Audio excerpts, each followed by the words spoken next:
ভারতের আদানি গ্রুপের চেয়ারম্যান গৌতম আদানি, যিনি মার্কিন প্রসিকিউটরদের দ্বারা জালিয়াতির অভিযোগে অভিযুক্ত হয়েছেন, এখন অস্ট্রেলিয়ার কয়লা খাতে বর্ণবৈষম্যের অভিযোগে আরও একবার বিতর্কের মুখে পড়েছেন। সম্প্রতি অস্ট্রেলিয়ার মানবাধিকার কমিশনে তার বিরুদ্ধে বর্ণবৈষম্যের অভিযোগ দায়ের করেছে কুইন্সল্যান্ডের আদিবাসী গ্রুপ।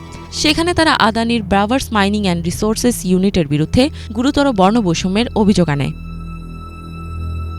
অভিযোগে বলা হয়, আদানির কারমাইকেল কয়লাখনির কাছে আদিবাসী জনগণকে এতদিন প্রবেশ করতে বাধা দেওয়া হয়েছে। আদানির প্রতিষ্ঠানের লোকেরা আদিবাসীদের বসন্ত উৎসব উদযাপন ও তাদের সাংস্কৃতিক আদান প্রদানে বাধা দিত। তারা বলছেন, এই কর্মকাণ্ড তাদের কাছে খুবই আঘাতজনক, ধ্বংসাত্মক এবং লজ্জাজনক। সেখানকার পরিবারগুলোর ওপর এর বড় প্রভাব পড়েছে, এমনকি সন্তানরাও ভীত হয়ে পড়েছে। প্রতিষ্ঠানের লোকদের কাছ থেকে আক্রমণের শিকার হওয়ার ভয়ে সন্তানরা সেখানে যেতে চায় না। এই পরিস্থিতি তাদের কাছে খুবই ভয়াবহ এবং মানসিকভাবে যন্ত্রণাদায়ক। কারমাইকেল কয়লাখনি 2021 সালের ডিসেম্বরে প্রথম কন্টেইনার পাঠানো শুরু করার পর থেকেই পরিবেশবাদী এবং কিছু আদিবাসী গ্রুপের প্রতিবাদের সম্মুখীন হয়। আদানি গ্রুপের বিরুদ্ধে তাদের আন্দোলন প্রায় 7 বছর ধরে চলমান রয়েছে।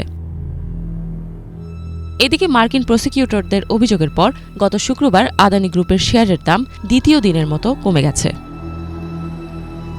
ইফাত জাহান, বাংলাভিশন।